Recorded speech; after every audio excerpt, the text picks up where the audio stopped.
Fragments of Silicon will not have a new iteration or launching this season.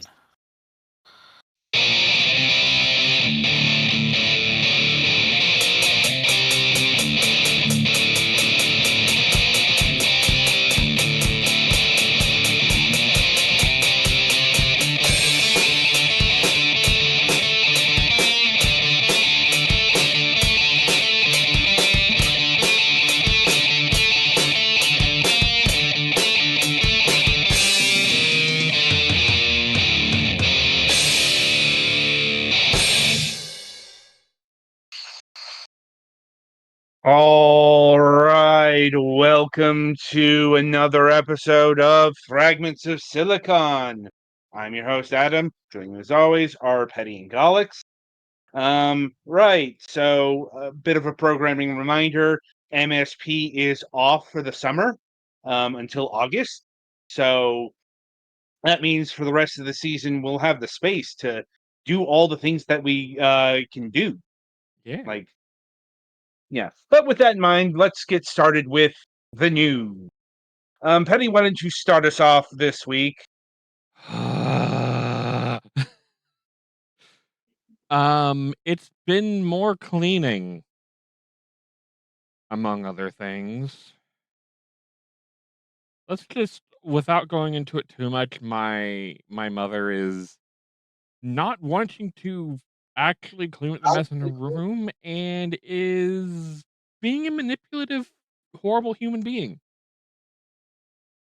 And that's all I'm gonna say on that because it's not really something to laugh at. It involves threats of self-harm. Oh no, that sucks. Yeah. Sorry about that. Yeah, so that's gonna be something we need to deal with. Um,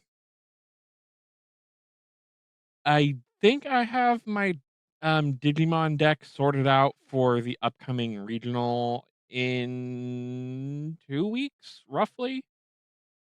Just waiting for the cards to come in. I'm going to be probably playing a Volcanismon deck just because it looked fun and the rest of the cards were cheap. So let's go. Nice.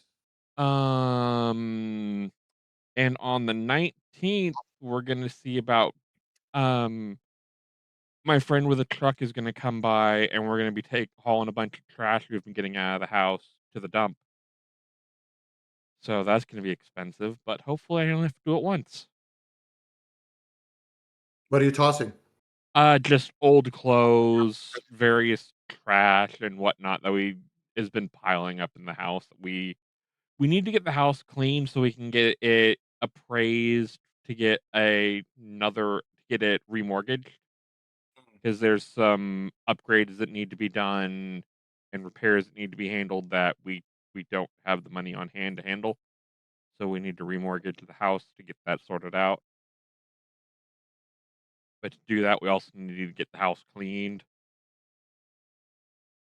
So that's going to be. I'm almost done with my room at least. So hopefully by the end of the week, I will have the rest of the old clothes that don't fit me and like some old broken toys out and whatnot. So I'll at least be able to walk around my room easier. Nice. Gaming wise, not a whole lot. Again, I've been mostly cleaning all week. I haven't really had time to play anything other than stuff for review. I think literally I just played a little bit of the Beyblade Evo battle a little bit earlier just because I needed to blow off some steam. And it was either that or yell at people, and I chose the less destructive option.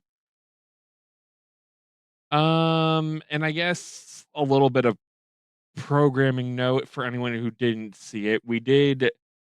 We were a little late to it, but we did do a reaction of the Sony State of Play. It's interesting. Mhm. I might see about getting Wolverine, but that was like the only big one there I was super interested in. You weren't digging on the Goddess of War? I haven't even played the second of the Norse games yet.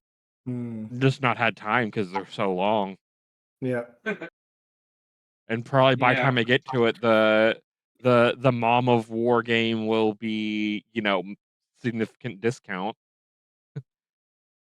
I've heard some pretty mixed takes on that too, depending on people how people feel about being serious and grounded in a particular setting, as opposed to it's the divine afterlife. Anything goes. Here's a gelatinous cube.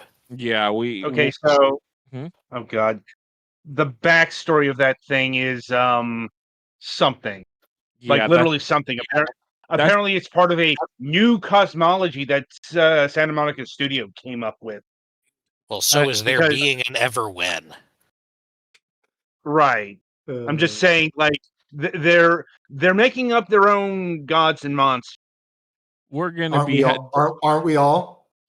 Yeah. I have a feeling after the game comes out, that's probably going to become a topic of discussion. Anyway, like I said, Uh, it's likely to be divisive when they're diverging significantly from previous stuff the franchise has done. Hmm. They're trying to Oh, yeah. capitalize on a bunch of different ways. I feel I'm excited for it. It looks great. I I'll like. give them I'll give I them like- credit for actually mixing up pantheons and not just going, here's Egypt or something. Yeah. Yeah. But I yeah, dig the actress from True Yeah. Blood and from Daredevil. She's great. So Mhm. I dig the actress at least, and she was in Ragnarok too. So Yeah. Yeah. all Like, right. I no, think she that's was it mentioning Oh, in go. 2018, right? she was. Pardon, I didn't hear that. Oh, she was mentioned in God of War 2018, right? She was in Yeah, she was in Ragnarok. Yeah. She's been working No, with them. no, 2018's the reboot God of Yeah. War 4. Yeah. Just God of War, God of War 2018. Yes, she was. Yes. They were positioning her since then, but then she was in Ragnarok, and now she's the main Yeah. in this one. I think the gameplay. Look, goddesses and settings aside, the gameplay is something new and inventive, and it looks phenomenal. It looks like a playable movie. Again, they're trying to do like Uncharted stuff. I don't see. Honestly, it's more of it came across more as a something old is new to Yeah. me because combat looks Yeah, they're more doing like character action shit in there. Yeah. well, it looks like classic God of War or Devil May Cry or for you PlayStation 3 heads out there, Heavenly Sword. Yeah. For It's the Heavenly Sword. 3 There's a people little. who played that. No, I had a launch fatback PS3. It's back in the pile. I still have my original copy of Heavenly Sword. That was so I see that comparison. Yes, that's a good deep cut, Adam. Very, very good. I saw a bunch of Bayonetta moves that I've seen before. Mhm. I've worked on DMC titles, so I did see DMC DNA in it, and definitely Stellar Blade stuff now. Yeah. So and a little bit of Near Automata stuff too. Yeah. So And they're using those combat systems. yeah, I'm quite frankly fine with that because I'm kind of getting tired of the Souls-like formula. Mhm. Like, so going back to like mid 2000s kinetic combat does feel like a breath of fresh air. Nice. Yeah. That's cool. Yeah. All right. I think that's it I don't for know. my news. So, Well, Alex. You okay, Adam? yeah, the web page all of a sudden started playing music. Ah, Okay. What were we saying, Galax? I was just making sure Adam was okay and not going to have to drop or something before while I was in the middle of saying stuff. Not too much going on around here. My sister and her boyfriend are working on getting a house up here. I guess they've had their initial offer accepted, and they had to do some inspections, and now there's a little bit of stuff that needs to be done, so they're looking at asking about either getting that done or lowering the price by the amount that they were quoted for that. So it takes a while, but hopefully they're gonna have some success in moving up here to be closer to family, since both of their families are up here. Where are they moving from? Rhode Island. Nice. Okay, cool.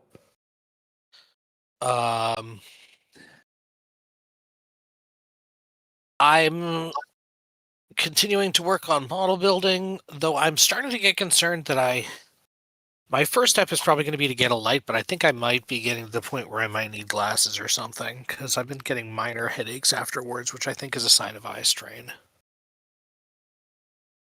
Maybe you just need some light filters. Maybe? Anyway, something. The blue light. Try the blue light shades before you go into, because once you start glasses, you don't go back from that. So Well, we'll see. blue light ones will help you. I did it for my kids, so it helped. Well, like I said, my first step is going to be a work light, I think. Yeah. Okay.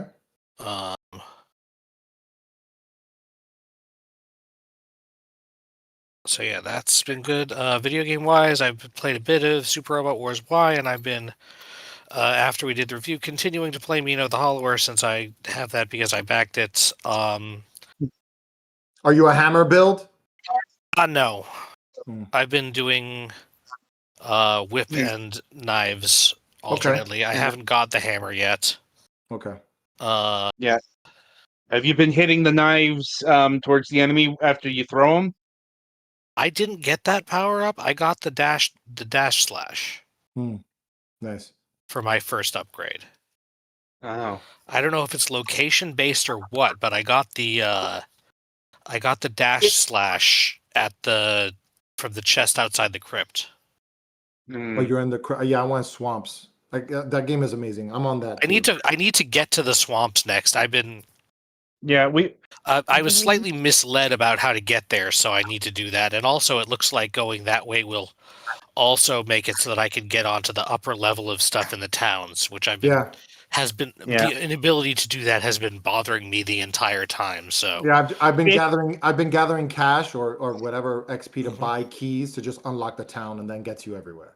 The town I haven't been doing too much of that, but I have been. Well, I've been using money power-ups mostly as money sinks for when I'm about to lose my last spark, because I've also been like, when I'm not sure which way to go, I'll find a place that I know that like I can go, but I don't think I've been messing around in the cave system a lot with the frickin' invisible floors, and I keep dying down there. Yeah. And I have already, like, in the early game, I ended up losing several thousand bones when that would have helped. Nice. And I understand that it's not super hard to get more bones as you progress through the game, but it's annoying, so... Like, the town of September is a good grind spot. Yeah, I have no idea where that is yet. I know I will find it, but I don't know where it is yet. Yeah. I don't treat that. I don't treat this. I'm treating this like a Soulsborne game. So I don't care if I lose spark. I don't care if I lose. I don't care if I lose bones. I don't care if I lose. I don't play those. Generally. I told Yacht Club that it was one of those. Like, I've seen significant commentary on Reddit and stuff to the effect of this is basically Bloodborne 2, even though it has a cute cartoon mouse in it. Yeah, it's Bloodborne, Castlevania, and Zelda Overworld. So it's don't worry about the spark. Yeah, I think Bloodborne being different from Castlevania is less of a thing than or rather, I think Bloodborne is more similar to some Castlevanias than probably people would initially think. Yeah, I mean, they were talking up the Castlevania angle a couple weeks ago. Well, she does start with a whip. Like, the whip was the first weapon before they even decided they were going to give her extra weapons. I know she's also got the whip and all the key art and stuff. So, and it's the best rounded one, especially of the three that you have the choice to start with. Because the daggers have no reach, at least until you get an upgrade, and the hammer is slow AF. Although, if you do like Dark Souls games, then I'm sure you like the hammer build, because that's the one that has the dodge roll. That's me. Even though it's a really short one. That's me. I did hammer, and my 8-year-old did whip, and my 4-year-old did hammer, and my wife is doing whip. So I'm 2 and 2 in the house. I also spent a bit of a time after I forget how I even got there, but I got through the destroyable thing on the left side of the manor gardens, where there's the frickin' lion-headed knight enemy. Oh, And I spent a while trying to fight the guy, but I don't think I can do that yet, either. I mean, you can, but it's really difficult. I know it is possible to do. I don't think I can do it. If it bleeds, it can die. I could do it if I turned on some of the assist mode. Oh, that's another thing. They said that some assist mode things prevent you from getting achievements, but didn't say which ones. And so I've been hesitant to do any, but I kind of am curious about turning on like the ones that show you your damage numbers and stuff so that I can compare. Like, I know you get a life bar for every enemy you fight, but they're tiny and I don't have time to pay attention to that. Well, here's the thing. Like, if you turn, if you hit the button to confirm a accessibility feature, it will warn you if it's one of those that Okay. it will disable achievements. So Okay, then maybe I'll check out a few of them. Also, I looked and I don't think there is one for making invisible floors visible, even though there's one for turning on the lights in dark rooms. there's a cousin to that. There's a no fall in pits feat. Fair enough. So Anyway, that's what I've been doing with my time pretty much. all right. So, Nice. Adam, That's good.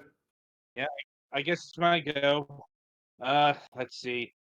There's still drama that I don't want or care to talk about going on.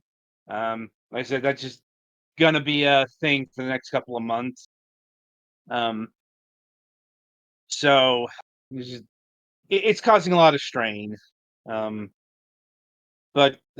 when is a divorce ever final? Not not my divorce. My brother's ex is causing issues, to speak in broad terms.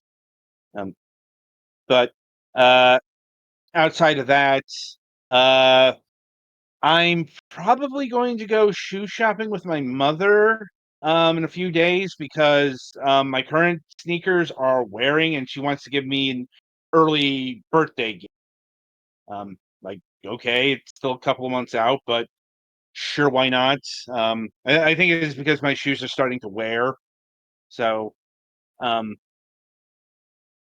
Get some Hokas. like, we'll see what happens there. Like, in terms of games, let's see. In terms of progression on Horizon Zero Dawn, the remake, finally cracked into the Frozen Wilds and doing all the collectibles there and doing, I think, one of the main quests. I mean, talking about games that go on forever. I'm in like hour 115 of this thing. Like, but when I want to play something faster paced, I'm playing through Star Wars: The Force Unleashed, the Ultimate Edition. And there's also the games for review, one of which is going to be talked about tonight.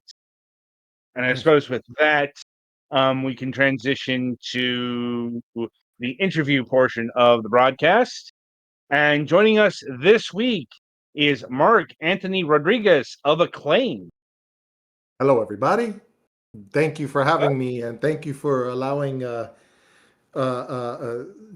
your time to share with what you're doing and catching up on some cool banter about games and life. And yeah, thank you for the time, and thank you for having me and to talk a little bit about what we're trying to do with the new Acclaim. So thank you again, Right. Adam. Uh-huh. Right, but before we get to that, we like to get to know the people behind the games, behind the studio, and we start that with your personal history, Sure. i.e., what got you interested in video games, both on a personal and a professional level? I've been a gamer since this is so cliche, but I'm turning 44 this year. So I've grown up with some level of interactive entertainment. So analog kid, Zennial kid. Um, I went to parochial school in Brooklyn. So everyone was either cartridge trading with Genesis and NES early on. My dad was an electrician. I'm a child of divorce. So I was like a latchkey kid on the weekends in Baldwin, Long Island.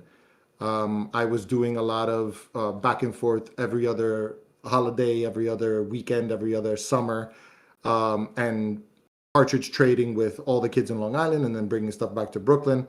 My father was an electrician for 35 years, so he would go on jobs and they would tip him with an extra like content. So he would come home with like Atari 2600s, Colecos, Sega Master Systems, Genesises. It was Christmas kind of every other week that we were there. So we were always getting. We have original Pong. My brother is also in the industry. He works for Lightspeed in Irvine. They're building the Last Sentinel game. Uh, he and I were always just on the we were on the retro tip, right? We didn't even know what it was to just have those devices, but we had original Pong. So see, he still has all of our vintage stuff. He keeps it in a storage warehouse somewhere in Long Island as well. What got me super interested is just the artistry of it. I wrote when I was 12 years old in parochial school. They have you do cursive. So in public school, my kids go to public schools here, and they don't know cursive. So I still have the letter saved, and it was like, what do you like to do, and what do you want to do when you grow up? And I only wanted to be a game designer because that's all I knew at the time when you were 12. And my favorite game that I put there was Street Fighter 2. But in actuality, it's not Street Fighter 2. It's Super Punch Out for the SNES. And I have a whole diatribe about that too. But when I wrote that paper, I was like, okay, I'm going to figure that out. I went to high school in the city for computer science, graduated with a computer science diploma. I went to school in Long Island. I was supposed to go to my University of Miami. I got into there. I got into Northeast. I got into all my kind of like shoot schools, my dream schools. But I went to State University of New York at Stony Brook in Long Island. I was studying computer science to get into development, software coding, in 2000. And I graduated with a philosophy degree and a Latin American history degree. So that was the farthest thing that you can say from being a game designer and game developer. But as soon as I graduated, I decided I was going to go to California anyway, and I was searching for a bunch of different video game outlets to like, where can I work? What can I do?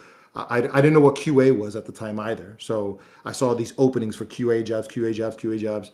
So I applied for beta tester for Rockstar Games in the city in 622 Broadway as a joke. It was literally a fucking joke.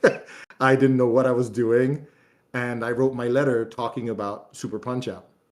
And it was a bunch of ex-Acclaim people that were laid off in 2004 that became the Rockstar Games staff in Broadway in Soho, in Manhattan. And they interviewed me. They had like 200 people that week, and I beat out 200 other people to get a shot to be like the class. They consider them classes at Rockstar. People are lifers there. They stay there. They either kill themselves literally, or they stay there forever. They stay there forever. So people that came in my year are still working on GTA 6 now. So I've had family there. My brother worked with me there. I got him in there. He met his wife there. My sister worked there. My cousin, everyone worked there. I got everybody through the doors. So what interests me is, I say this to everyone, we are complex art dealers. So being a philosophy major, I like to study and listen to people's lives and listen to art and what they enjoy and try and share value with them and give them something that's worth their time, because time is the only thing that currency we don't get back. So that's my long and short of what interested me and why I'm doing this. Okay. And how long did you work at Rockstar? 5 years, from 2005, the summer of 2005 to the summer of 2010, exactly 5 years. I quit after I quit after LA Noir was a fucking menace. That title was a menace. Um, It's kind uh, of infamous for it. yeah. So I was like, I was like, my career's going nowhere if this is going to be what I'm going to be leading. I had grown from a beta tester to a game analyst, which is pretty much a code word for everyman. So they do prod, they do marketing, they do quality assurance, bug checking, they do qualitative, evaluative feedback. We do voiceover. I have voiceovers. I was the lead on Bully 2, which still hasn't seen the light of day. I'm probably one of like 10 people in the world that has played that game for more than 8 hours and know that it exists in some capacity. So I was there for 5 years, and then I was on the tail end. I got out right before 5, because 5 is still like this 10-year game, right? And they were always talking shit. They were always talking shit about they were never going to be games as a service. They didn't like the whole World of Warcraft aesthetic. And Sam and Dan are just like, they try to be different. So we know that GTA is a perpetual online game. It's literally a forever game. That's what 6 is going to be. 6 is going to be that for the next 10 years. From 2026 to 2036, we're going to be playing GTA 6, okay, in other capacities. So I got out. I got out at the end of Max. So the middle of Max 3 and the ending of Noir. I was like, "Fuck this! I got to get out of here." And I moved to California with my wife and started working at Capcom. Oh, like, but yeah, there's an old adage for things like that: money talks, bullshit walks. Yeah, I love that company in so many ways. I've earned my stripes in that company. I don't like to coattail it or like name drop it. It's just the reality. It's an objective reality of my history. My formative years were at Capcom. I was working out of San Mateo and Osaka, Japan, and building out their Western branch. I worked on a bunch of stinkers there too, but some of them were formative in what I've been playing now. So anyone that's playing Requiem, if you know your ass from your elbow, you know that you're playing Resident Evil 6, 7, and 8.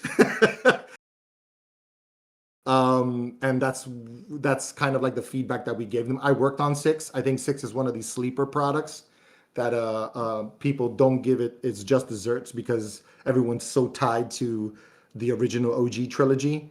But yeah, so much the original trilogy. It's Resident Evil 4 that yeah, loomed large over Resident Evil at that point. yeah. I think that what they did with so when I had moved from Rockstar to Capcom, some people got me in there. So ex Rockstars moved and they became the directors of production at Capcom. So that's how I got the job through Will Rumpf. He now works at EA. He's been at EA for like probably another 12 years now. So he did Rockstar to Capcom to EA, and he's like there. He's chilling. He's doing all of the Sims games. So when I was at Capcom, it was kind of like another kind of like history lesson. It was like I was learning from these idols of mine, and talking with Ono-san and Inafune, meeting Inafune as like this like ghost character, even though he was like persona non grata there. And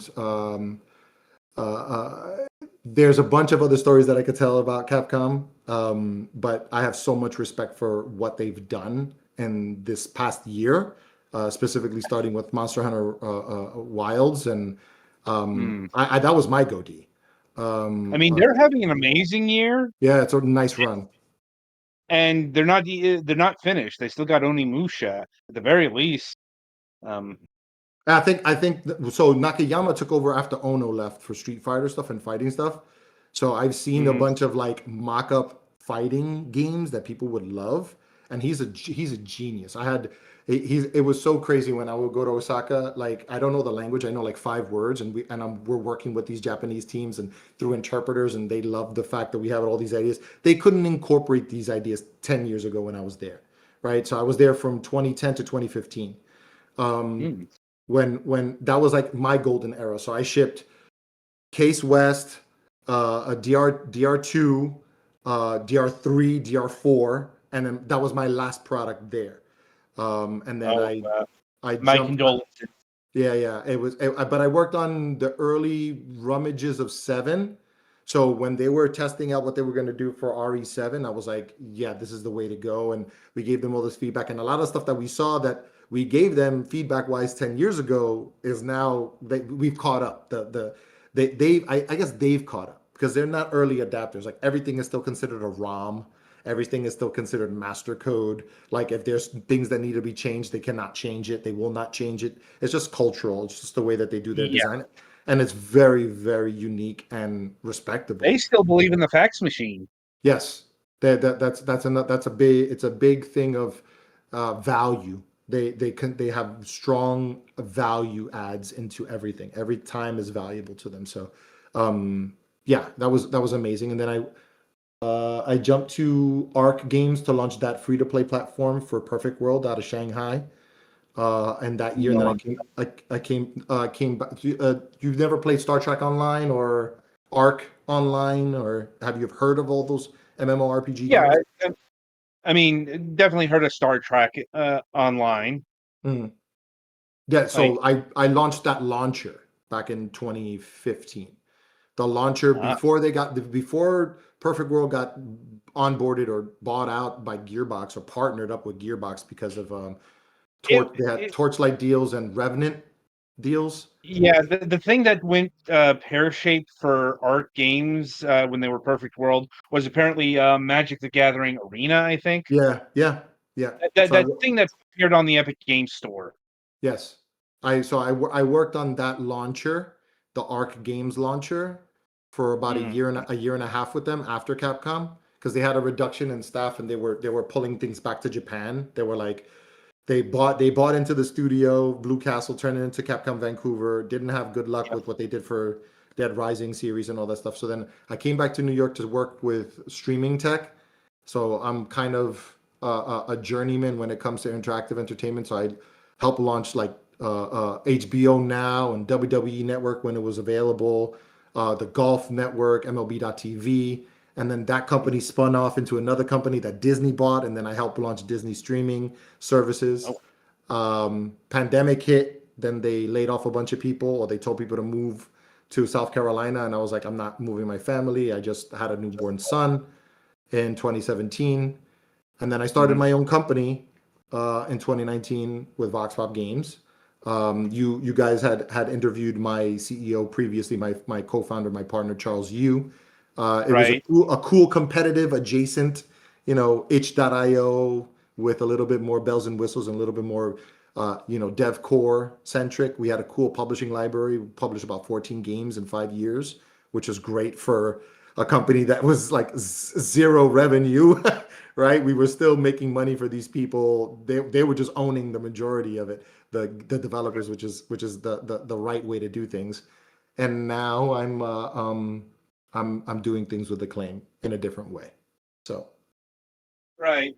So how did you get involved with the new Acclaim? I knew our CEO Alex from Vox Pop, so I was working with Graffiti Games when he was the CEO, and I read about it in the press release just like everyone else. And I was in between working contract jobs and consulting jobs for the Canadian government with the Canadian Media Fund. I was doing evaluative jury testing for them. So Canada gives money away like I have no. It's insane. It seems endless, That but it's actually all. came up last week. Who's Because that? The we had a CMF? dev from Quebec. Yeah, yeah. You want to talk about giving money away? Montreal. Yeah, it's all CMF funds. It's all CMF. That's all their.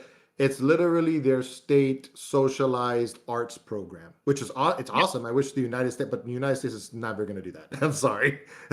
Poland does Uh, it. Denmark, the yeah. Swedes do it. China, Australia. Australia does it. China kind of does it, but it's like nationalized with their government in a different way. But the United States will never do something like that. If we did, then Rockstar wouldn't be doing what it's doing. You know what I mean? So, Yeah. but yeah, I was in between that, and then I saw the announcement. I contacted Alex. I interviewed for it, and I became the director of publishing. I came in on the tail end of like they had signed a bunch of titles previously, like the early slate of what we're launching now, and then I've come in to bring in the back end of titles like Yuki and Kid Bash that we just announced last week at Bit Summit. We've been working on the game since September of last year. So we've signed we're doing the same thing with a bunch of other developers. We're kind of like stealth trending them because the contraction in the industry is crazy. This is unlike everything. I've been in the industry 21 years, and this is something it's almost apocalyptic. If you're not a monolith company, you're an also ran, even if you're productive. So I mean, we're it's trying. come up.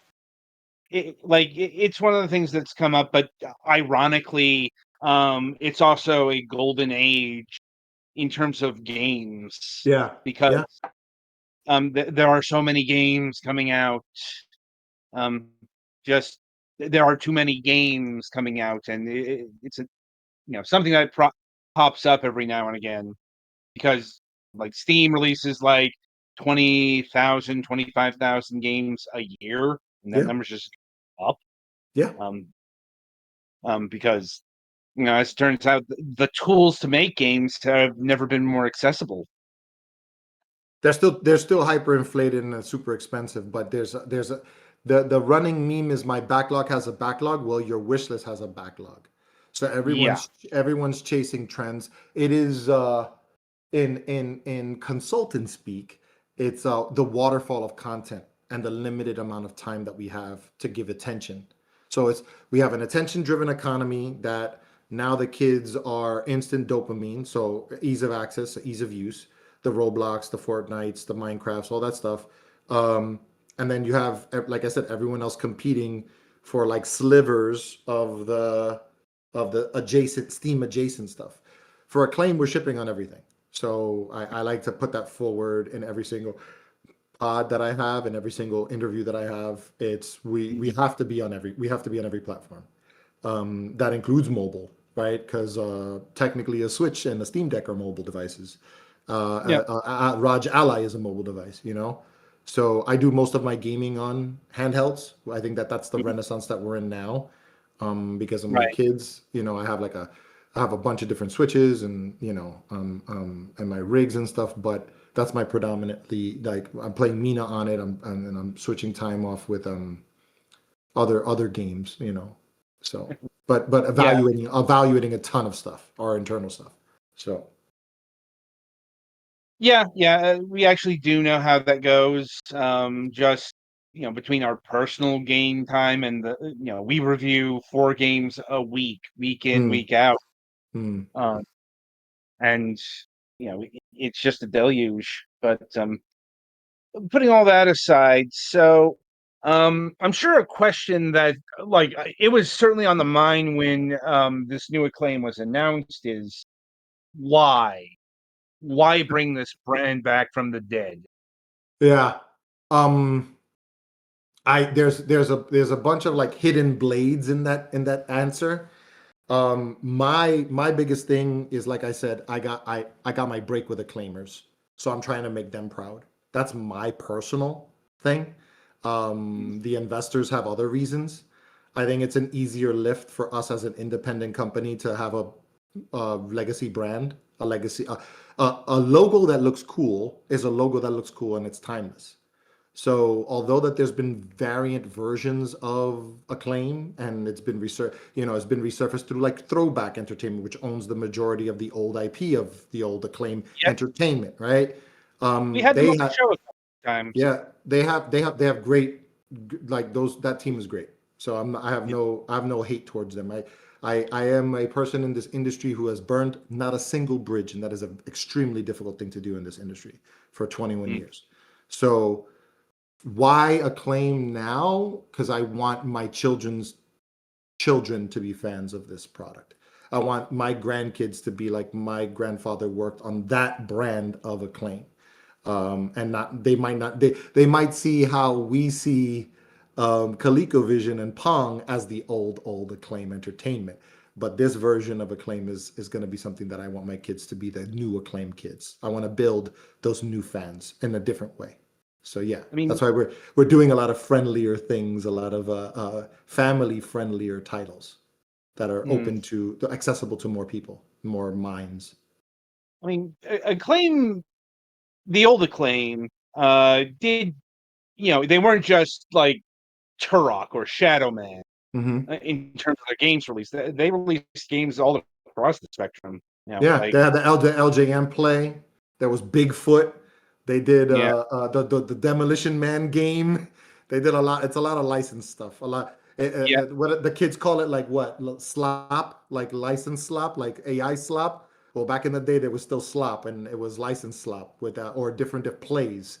That was the way to yeah. do it back in the day. Like they were the with if you think about it, I eh, still have corrections about those Simpsons games and Total Recall. yeah, totally, yeah. So for me, I the I've been talking with so many different like outlets, and there is that rose colored nostalgia, I guess, for the brand, and that the things that they have, or the memories that they've had imprinted in them are so classic that they are giving a little bit of grace to the new Acclaim, but they're not really interested in what we're coming out with now. So it's like, oh, I remember Jam, and I remember Maximum Yeah, Carnage, the red cartridge of Maximum Carnage. You know what I mean? I remember that they remember the gimmicks, I guess. And I think yeah, that if there's one thing that the new Acclaim is doing is we're trying to make the games speak for themselves. We're trying to make the games matter. Um, right. we see it in a lot of the titles. What happened at the last showcase, which was a crazy day because it was a buildup of an entire summer. And last September 10th, they killed Charlie Kirk 20 minutes after we did our thing. So there was nothing being spoke of. Not to say that it was, taking away from any shine from anything. It was just the zeitgeist had changed. Like that was an event. That was a world news Yeah, event, and there was nothing. The oxygen was away from the room, right? For lack of a better word. So we had worked so hard to try and tell this story of these games that had a channel changing aesthetic, that you were constantly being barraged on a Saturday morning in the 80s or 90s or any time. They're meant to be evergreen, timeless titles that can be played at any time, any space, pick up and play, and go and have some semblance of not time wasted and dopamine hit, an enjoyment factor. So the the way that I'm trying to frame this, and this is the entire team, it's not just me, it's our CEO Alex, it's our production manager Justin, it's our senior producer Mike Meyer, it's Connor on our product manager side, it's product coordinator side, it's Frank on our PR side, it's our marketing team and our liaisons. There's a lot of people in the background. It's a small team. It's like an elite team of people that have been in the industry for a very, very long time, and we know what we're doing, and we just want a shot, right? We want a shot in the arm, but it's definitely hard. But we do have, I think, a leg up with the legacy brand, with people noticing it. I think that's a little bit of a cheat code, which is cool. it's possible. Like, there are a couple of other legacy brand publishers out there, like Mm-hmm. Microprose has been revived. Mm-hmm. Infocrums is back. Apogee, Atari's always around. Yeah. Yeah, I'm so always worried about those. Like I know, listen, I've never been a player hater. I respect everybody's feeling and sentiment. I just know what we're doing is quite different than like we can't. It's so weird to be able to say that we cannot rely on legacy IP, and that's all people ask for. So therefore, they might be sidelining our current lineup, but I think that there's going to be an emergence. There's going to be emergence specifically with titles like Hyper Yuki, or with Kid right, Bash, or with other stuff that we have that's coming out in the 27 lineup. yeah, There's Toss Down, which is fucking phenomenal. It's it's super fun. Paperboy esque, crazy tech. Like there's people that want itches of these things. So I've built the publishing library to be this thing that I pitch to Alex, our CEO, who's the main line of deciding whether things go or not. He has a huge lineage with, he launched the OG Metal Gears. He launched Diablo 2. He launched like all of these. He did the whole graffiti lineup with Turnip Boy Tax Evasion. So he knows what things will hit, right? We right, are Everything is still a coin flip. I want to be as completely honest with everyone. Everyone has imposter syndrome, and everyone is betting on coin flips. It's all a hedge. It's all a leverage. Everyone is leveraging on something becoming viral because they don't know what that sauce is. And I'm trying, like I said, me having this philosophical mind is I'm trying to figure out what the sauce is. And I have quality assurance people in my house. I have an 8-year-old and a 4-year-old.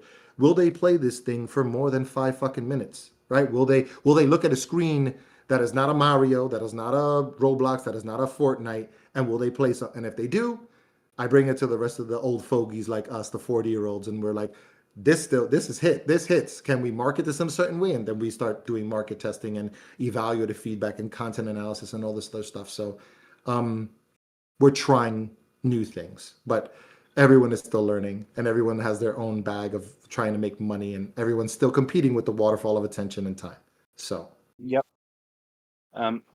I suppose before we move forward, when we're talking about personnel, I do have to bring up one name because it's the one name that everyone kind of perked up and raised an eyebrow because of the differing industry he comes from, and that's Jeff Jarrett. yeah, Double Uh, J. Double J is amazing. An amazing Hall of Famer. He's excited about the Dark Side of the Ring episodes that are going to feature him coming soon. It's amazing to mhm. be. I'm a huge wrestling Mark. So my name is Mark, and I'm a wrestling Mark. So I love the Mass versus Mass Grande Americano AAA stuff. I saw it live. My sons were watching it with me on YouTube. Jared has been a blessing, a complete blessing to this new resurgence. He is such a super fan. He has been with various like incarnations of Acclaim in some capacity, way, shape, or form. But having him as an advisor and I see him as a consummate showman. So above all, he has been a huge proponent of our basketball classics franchise and what we're doing for Super Basketball with the Harlem Globetrotters. That is a personal thing for me as a New Yorker to get shine on the Harlem Globetrotters brand and have Double J be like, before I was even a wrestler, I was a baller. And I was like, holy shit. He said this on Fox News. Like, oh my God, I was like barking out. But yeah, it was he is I wouldn't say he's hands-on, but we've kept him in tune and he's in line with every single thing that we're doing. He's updated on every single thing that we're doing. But he is a huge proponent of what we're trying to do with the new. He's always asking. He's like, "Hey, Mark. Hey, Alex. What's going on? What do you guys need me for? What do you want me to talk up?" But it's never a buy-in. It's never like we don't have to give him notes. He's like, "This is what we're doing. Here's a video of the game. What do you think?" And then he shoots. It's not even he's not a shoot from the hip guy. He already knows what he wants to say because he's. I don't want to say he's a gamer, but he's definitely a 5'2" player. He's a baller. He's a Uh, showman. It's a very he, cool thing to have. yeah, he's also a wrestler, so Yeah, um, kayfabe and all that stuff. of course, you have to keep it. But no, I don't. Yeah, I don't think that there's any kayfabe going with what he's trying to do with Acclaim. Um, if I were to like say, things, I'm not sure how you would keep kayfabe with like put Turok on your dead relatives' graves and stuff. well, we're not doing any of those campaigns, thank goodness. But no, I don't think that would be something that even Jarrett would want to be a part of or associated with. So we're not pitching those kinds of ideas. We're pitching samurai swords and katanas and stuff like that. We're pitching those kind of ideas. Those are fun. Um, but yeah, we're really lucky to have them. Well, that's good to know. Um, anyway, so as you've mentioned, you've assembled quite a lineup here. Mhm. Like how many titles do you have um in the pipeline? There's 10 announced, 11 announced, and 14 total. We're working on 16. So we are stacked for the next 3 years. Hmm. So it's a lot, Um, and it's a yeah. lot of it's a lot of hidden things. I'm trying to. So the cadence right now, we've launched 14 SKUs in the past 5 months. So we're on everything. We're on Switch, Switch 2, PS4, all everything, the works. Um, Mhm. the next title up is Ground Zero Hero. We just launched our Pixel Washer demo yesterday, which is another fucking awesome, fun game. Very chill, very like zen. But we positioned it yesterday with 2 days ago with a really cool trailer action. Like we're poking fun at ourselves because the game was like the sleepy one of the. It was like the bathroom break of the show. But the game is super fun. It's a solo dev out of LA. Matt is one of the consummate professionals and proponents of indie games like do it yourself DIY. He's written a bunch of blogs and books about the process of becoming an independent developer. His writings and teachings and videos actually inspired one of our other, like, this is so 6 degrees of separation. The toss down dev is out of Nigeria, and he is one of the most talented young up and coming developers, and he was literally inspired by Matt's writings. He didn't even know that Matt, and because his handle is Valadara, his handle was associated to Matt Hackett, who's the developer of Pixel Washer. So he was like, yeah, I was really inspired. But I was like, you know that Matt is like the Pixel Washer dev, right? He's like, holy. So we're trying to put together like an Acclaim family, like a publishing family blog, or a publishing family, like kind of like pod, so that all these, like, without the Acclaim, like publishing people talking for them, that the devs just talk it out and like what inspires them. So we're trying to set that up for a future date, because there's a lot of, like I said, 6 degrees of separation, because the everyone thinks that the industry is huge, but it's really like a bunch of people like on social media get inspired by other things and their own personal lives, and not knowing that someone across the world is building something in Africa from something that was being taught in LA, you know? So, but yeah, that's one of my proudest moments of this new lineup, is that we picked a guy who is solo deving in LA and also solo deving in Nigeria, and one was inspired by the other. So that was really cool to know. Indeed. And so I suppose it's worth asking, how do you find game? How do you look through the cracks and crevices and select these things? So originally, before I was onboarded, like I said, I came on April of last year. So when they did the announcement, it was early March, and I think that they had the early lineup already in the bag. I When I came in, my positioning was, when I was at Vox Pop, I was looking at all of these garage devs, and they were like one idea away from being this viral thing. So we can't chase trends. No one has the secret sauce. Everyone is trying to have this viral thing happen. And I think that the DNA of an Acclaim game, the new Acclaim, is that they are not direct spiritual successors, but I'm trying to harken back to a time where fun was at the core of your time playing this, doing this hobby. It has become an extremely expensive hobby. It is becoming a job for some people, right? Streamers and content creators. For us, I think it's more about value proposition for someone. I come from the perspective of, if I go to Toys R Us, and Toys R Us, there was a wall of tickets to buy a game, and you would take the ticket out and bring it to a person in a bulletproof glass, and this is a Toys R Us in Brooklyn, give them the ticket, they would give you the cartridge after your mother would give someone a credit card. That sensation and that feeling and that analog is no longer present in our life. And I need to bring the feeling of when you do that whole procedure and you get home and that game is a core memory for you. That's what we're looking for. We're looking for those games that do that feeling.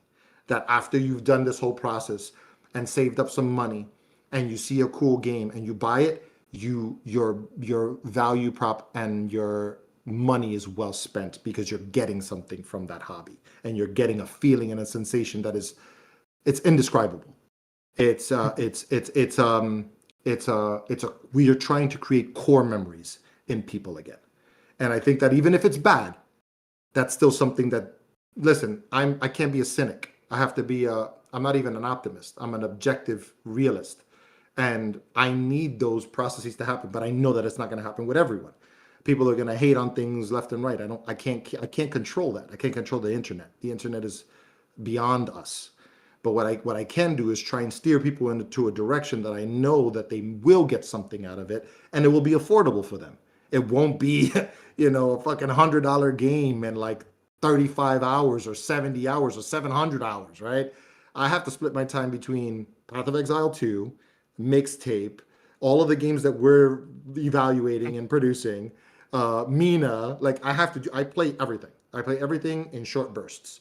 And if I'm not playing it, that means that it's not worth my time, and it's not giving me that core memory feeling that, okay, I want to continue with this. That's how we search for games. It's by committee. It's not just me. So I present things, Alex presents things, our team is like, hey, this is trending. We should reach out to these people. Some people reach out to us. We've been talking to a lot of different really cool, inventive ideas. A lot of them are overpriced and moonshotting for their development. They're like, hey, I have an idea. Give me $3 million. Like, no, dude, that's not how this works anymore. Post COVID is not happening with that. That was happening maybe with COVID during COVID, but those days I think that the contraction is because of this overcompensation because people thought that the world was ending and we were all going to be home playing games forever, and that's just not happening. Our humanity survived and humanity thrived through that time, but we're looking for fun games. And do you come across them like exclusively at like Bit Summit and the like? No, so I've been presented with a bunch of stuff. A lot of agents reach out to me, right? A lot of people on LinkedIn. I scour Blue Sky, I scour Twitter, I scour Reddit. I'm on all the boards. I'm on all the my Discord is constantly going off. I have to put do not disturb for 24 hours. Like it just blows up. But the things that surface to the top are obviously ads. So sometimes we're chasing ads that are incomplete. So it's a process. But uh, I would be hesitant to say that the trade shows are kind of dying off because of what happened during COVID, right? A lot of stuff went online, so there's a lot of overemphasis, in my opinion, on Steam Next Fests and like these demo days. I'm a core gamer that loves to go to like game jams, but those are still too early. The ideas, they're unproven ideas. There's a lot of capstone projects from different schools like Bradley and NYU and Full Sail and stuff like that. We're being presented too many good ideas that are unaffordable at sometimes or too early, or if they find a sweet spot like a Kid Bash or like a Yuki, they want to be branded as Acclaim games. Like those are the new Acclaim games, along with everything in the lineup. But those are like the marquee beats, right? Those are the red cartridges. Those are the core memories that we're trying to look for with everything in our lineup right now. Okay. And I suppose before we move to the upcoming, it is worth mentioning that you have released, you mentioned 12 SKUs, but that comprises of 4 games. Yes, Katana was that shadow drop, which it didn't really count as a shadow drop because the developer Eugene Void Mob is amazing. On September 10th, it launched last year. We're coming to consoles now, so the real release is coming to the home consoles. And I know people have been playing it on PCs, but yeah, Katana, Katana, The Prisoning Fletcher's Quest, Basketball Classics, and Grid Beat are our first the starting 4 pack that are available. Yeah, and I suppose it's worth asking, how have these games performed in the marketplace thus far? They've been heralded, but like everyone, we're kind of going through the motions with Rev. So they're not, I'm not calling them duds. I will never call anything a dud. They're art that needs to be amplified and needs to find its audience. Emergent titles, just like the brand itself. People are still asking, "Oh, Acclaim is back. Oh, Acclaim. Oh, Acclaim is here. Acclaim. Oh my God, I haven't heard that." We have to do more. Discoverability is the biggest problem. So I know you've heard this from so many different people. I'm telling you, it is a different space in the indie space because that is the pool of the Venn diagram of overlapping, talk shows and pods and outlets and all this other stuff. We're making good noise. So all of our stuff is Metacritic positive. All of our Steam reviews are positive. All of our sales are net positive, but they're not like billion sellers yet. Otherwise, we would be in a different space right now. But I think the core here is to make money in an honorable and moral way, an ethical way. And I think that what we've done for the deals for these teams has allowed them to eat, allowed them to feed their families in different ways, and is still giving art to the masses in a cool and new way.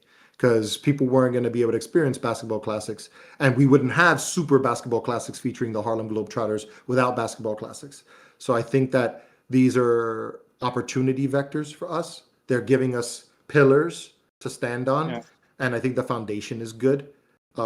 It's still early and emergent. That's the Right. most corpo way of saying, revs are there, but we want more support if people are willing to give us that.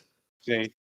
I mean, yeah, it is good to see that friend of the show, Elvian Pixels, is surviving. Yes, Um, and- that is a really cool product as well, because the way that they built that art around an existential crisis for a game developer, I think every game developer needs to play that game, because it's such a good representation of what the industry is right now in a fun, platformy, microvania styled way. Like, not to market it, but I think that there's a lot of people missing out on the story and lore of that game, and it being so on the nose and also at the same time so tongue in cheek with it, that yeah. there's a couple sequences of that game that are like really like core memories that if people were to meme it, there'll be something cool. It's good Reddit fodder, I feel. So yeah, but Elden Pixels, Mikhail and Michaela are really great. Yeah, yeah. We actually had him on the show a couple years back to talk about their previous title, Into the Void. Yeah, and Al was Unfortunately, it the seems, Al was team. yeah. So, um, uh, but anyway, so moving forward, um, we've talked briefly about some of the upcoming titles, but what is the full lineup in the months ahead? So Ground Zero Hero is next up to bat, but we're also doing a bunch of releases in the summer for various cloud streaming services. So we've done a bunch of deals to get the entire library, the entire 10 game or 11 game announced library now onto different services for over the top set boxes and smart TVs. So that's coming in early July. And then summertime, we're featuring Ground Zero Hero and Pix Washer and Katana for consoles. So I think that that's the current lineup. Everything else is 27 facing, because we are avoiding. I know what November brings, and I'm not here for no November rain. So I'm not trying to do that. The Yeah. November is for the Wolverines and the Goddess of Wars and the GTAs and the this and the that's and the we're not we're, September is seemingly where everything's congregating to avoid GTA 6. Yeah, we're not going. We will probably be able to lean something, but those will be like deep sales or bundles or GOG launches or announcements for newer titles in 27 and early 27. But like I said, the zeitgeist is going to be surrounding either hating Wolverine's violence or hating it's a lot of dooming thing. I think that really took us back a couple centuries over the COVID years.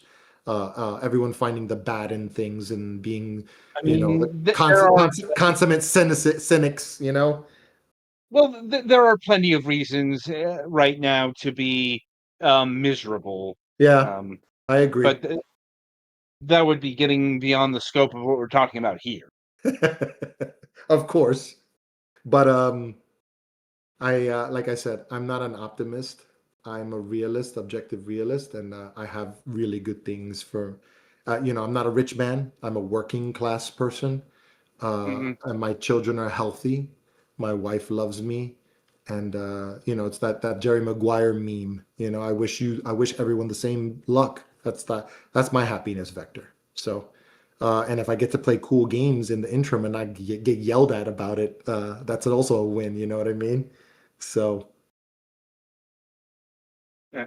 Um, anyway, so do you have to change your marketing tactics when you release a game for consoles versus PC, Steam? yeah, Are you they're on all GOG? Are you on GOG and Epic? yes, not Epic yet. We're pacing ourselves for that platform because I've done deals with Epic and it's a bit of an uphill battle on the indie space with them. So we are talking with specific partners, but yes, to answer your question, all of them are different ecosystems. I'm platform agnostic, so I realize all of them are different in different ways and in very beneficial ways for specific titles. Um, but we're leaning more towards the current gen. We're supporting PS4 and Switch One, but I think in the next coming lineup, we're gonna have to just go Switch 2, PS5, and Xbox everything because that encompasses their, Microsoft Store and their, Xbox Online or Xbox PC Online or whatever, and whatever Nexus is gonna be. Yes, we've had tremendous support from the ID at Xbox team, so I'm super thankful to Chloe and that team. PlayStation has been great with us as well, and Nintendo's coming around specifically on Kid Bash and a lot of the different stuff that we're doing for Yuki. But we have to position ourselves for those devices because those devices have different ecosystems and different gamers for them. Not everyone is platform agnostic. There are some people that are just core Xbox heads, and I used to be one of those. I used to be one of those achieve hunters, and I launched the freaking 360, which started that revolution of achievement hunting. So I know that to market on an Xbox is a different thing altogether now. And with the new leadership, I think they're trying to turn the ship around. I think they were riding on an iceberg for a long, long, long, long time. I think Game Pass is another one of these things that people really haven't figured out yet on what to do with it or what to consider it. Steam is always that 800-pound gorilla, but I think it's just like I said, that discoverability problem for everyone, including the first parties, unless they're a giant, they can afford to lose money. That's the real caveat here. We can't afford to lose money. They can. And I think that I'm trying to change that with the titles that we're trying to ship, right? If one of these games become, you know, if we're shipping singles and one of these things become a home run, it lifts the old library itself because they're like, oh, I should investigate this. Oh, and it's on sale or it's in a bundle. I'll get the rest of these games. Oh, these games are really cool. That's going to start turning around. But yeah, it's very difficult to have so many SKUs spread across so many different, platforms. But I'm very cognizant of those types of people, and we're trying to build something for everyone, but we can't please everyone. Right. And I suppose flipping back to game dev for a minute here, when it comes to title porting, like, are the devs handling everything themselves, or are you contracting out to other firms to bring? No, we have internal. We have that covered. So we're kind of like a full service player. Our teams are. We have an internal porting. We have internal production. We have internal production management, internal marketing. We have external marketing partners to enhance that. We have external PR partners and internal PR. Everything is in house. So a developer that comes to us will get the same quality of service of a Devolver, of a Raw Fury, of a Tiny Hat, publishing, of any of these indie so that's really beneficial to us to have a leg up on that because a lot of developers that are coming out now that they might have this viral sensation game do need a lot of coaching and a lot of polish. So it's cool to have some level of PC jank, but that PC jank doesn't translate to Nintendo. So Well, we're it's not just built. Go ahead. it's not just polish, but it's time and workload. Like Hmm. a lot of indie dev teams just don't have the capacity to bring their game to the Nintendo Switch or the Hmm. Xbox or insert platform here. Or they made it in some That's weird thing that doesn't have an easy port to the yeah. Switch or That's consoles. They that did it that's in that like Game Maker or we're uh not shipping Game Maker. Godot is the biggest yeah. new hurdle. But that's what I Katana. mean. Like they started in something like that and they need help shifting it to something Mhm. that is a more friendly platform to get it on the PlayStations, on the Xbox, on the Well, PC. we're not doing so. When we signed Katana, we signed it explicitly with the goal of getting it onto console because Mhm. I've seen it in my dreams as a PS5 game, right? It has so many things that encompass like Dead Space and Dead Cells and Hades and like I know we're flooded with roguelikes and Metroidvanias, but Mhm. it has something that is brutal, visceral, that it harkened back to the brutality of the old Acclaim, right? When we did if you look at our lineup, it's formally balanced, right? You have your mature items. The only things that we're missing, I feel, are like shooters, a wrestling title, obviously, a more cartoony or zany title, maybe a third person action adventure title. Like there's things that I'm trying to checklist off of the, this is what Old Acclaim did and it did marginally well. This is something that is trending toward a good Steam launch.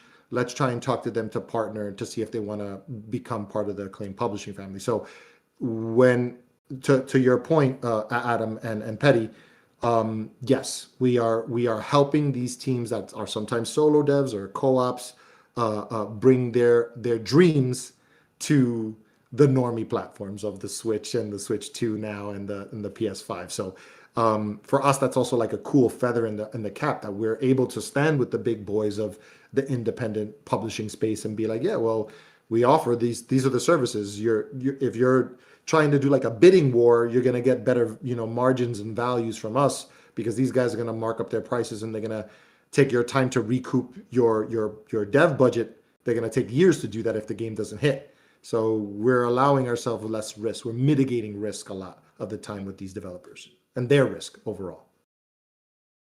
Every little bit helps. Oh yeah. Um, Oh yeah. I'm not saying it's easy. It's just par for the course at this point. I think if we had $1 for every dev that said it was actually harder than they thought it was going to be, we would probably own a small country at this point. oh yeah. Like, It's good.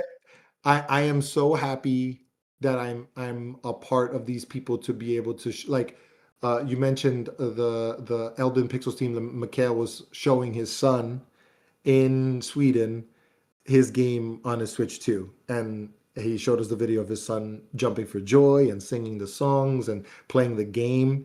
And that was another thing for me that I was like, the public doesn't know this, but I know this and it matters to me. So that was a cool thing too. And we did the same thing for the Basketball Classics guys. And when we announced that partnership with the Globetrotters, that game, I'm telling you, watch out for that game. That game is it's not gonna be the OG one. So people are gonna expect something else. It's gonna be different, Adam. This is not gonna be the Calico, double dribble. It is going to be something different. It's not Jam either. So don't expect an NBA Jam from us anytime soon. We might, something might occur with the NBA. But it's not. I'm actually fine with that because I'll be honest, I'm not the biggest fan of Midway's arcade games because that AI, that rubber banding, like I get just you. I get you, brother. I get you. I get you. yeah, like, and it was in every one of their games. Yeah, well, Like Acclaim didn't help it. They just put it on the SNES, NES, and Genesis. So I know, like, and there's a whole story, of them gaining NBA Jam from Midway, hmm kind of surreptitiously, but yeah, nobody associates it with the Midway anyway. Only the yeah, true OG heads know where that history. yeah. Though that does bring a question I would ask here, and that is, if you did have access to the classics, the legacy of the old Acclaim, what would you personally bring back? Hmm.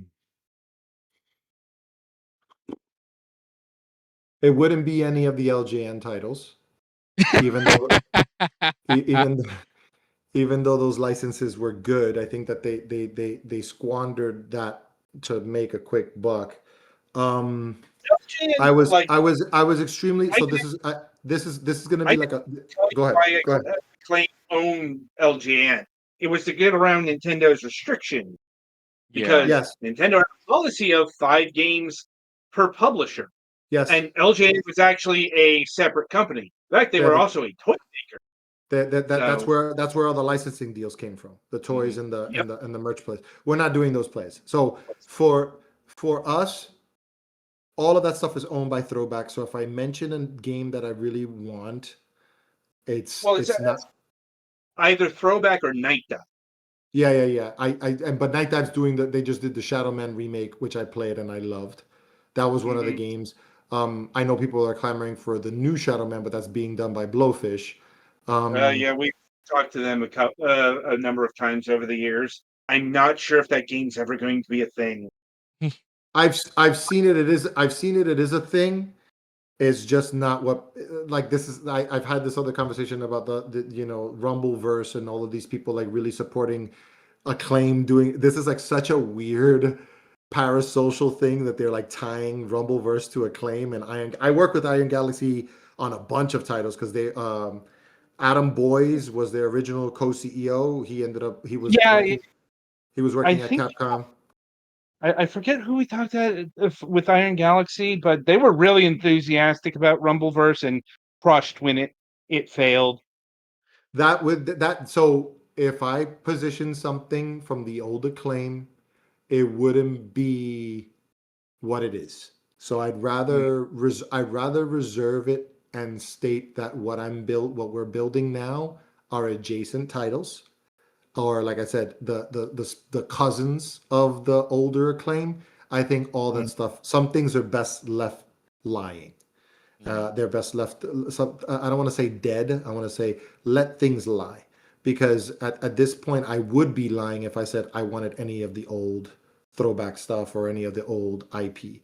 I want what's now to be what entices the public. I think if I could do one thing, it would be like in 30 years you ask another person, oh, from that's doing the next Acclaim, what of the old Acclaim titles like Hyper Yuki or whatever, and hopefully they say the same thing. I want to do something new. I want to be more. So, but long and short of it, I want a red cartridge. I want one of our games to have a colored cartridge. If I could get that to happen as a I special mean, edition, we know some. like a ice blue for Hyper Yuki, or like a blood cartridge for Katana, right? A little Switch 2. They're red already, so I but maybe go ahead. I'd imagine there's probably a boutique indie publisher that can make that happen. Like that sounds exactly like the thing Limited Run Games would do. Mhm. Yeah. We've spoken to them about a bunch of ideas that we have. But yeah, we have a bunch of cool stuff that I hope people enjoy. I can't really tease Yeah. much. We've been sitting on Kid Bash. Kid Bash is something that I really hope that people enjoy. So I know you guys had some hands on. Is there anything that you guys like? Be honest. If it's not for you, that's totally fine. It's not going to hurt my ego, and it's not going to hurt our sales either. But if there's Right. anything that you enjoyed, I would love to hear. Or if there's anything you Well, I didn't mean, enjoy and we could make changes to effectively. But if it's just not your cuppa, it's fine. I'm like, well, let's see. We just reviewed Grid Beat this past Okay. Sunday. Okay. Good game, good game. It's my one of my least favorite genres. Yeah. I Rhythm. don't really Rhythm. like anything rhythm. Hmm. Like, it's one of those good games, not for me.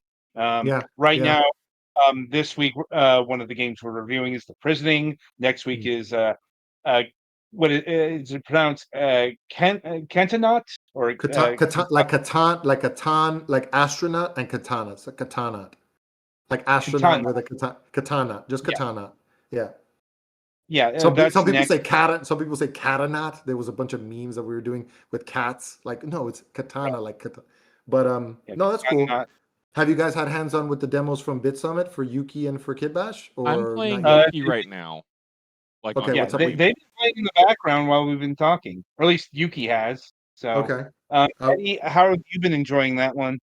Um, I'm trying to get my SSX legs back. It's been a mm, while. mm. Yes, that's everyone. You're not alone there, Petty. So yes, I dig it. Okay. Yeah, As long as it is allowing you to do so in a fun manner, you'll get it sooner rather than later. Mhm. So yeah. Right now, I'm playing through the Prisoning. okay. It's a good game, though there are definitely some issues. Yes. Um, like if I'm being frank, the boss, at least the first boss encounter, it's too long. Like Mm-hmm. that health bar is way too long. Mm-hmm. I know. The horse, I dig it. I understand. And it's brutal. A lot of these, like I said, a lot of these It's things not so are much it's not so much it's brutal, is it's kind of boring mm, because the boss is too much of a bullet sponge. It doesn't vary up mm, its attacks. It just mm. I was starting to zone out at points. Yeah. Like just just because I was doing the same thing, and it's not good. Yeah, there's a representation. So we've had those feedback sessions with them. Like I said, we try to be as hands-on as possible as a publisher. We did see the Mhm. added value. So here's the analogy.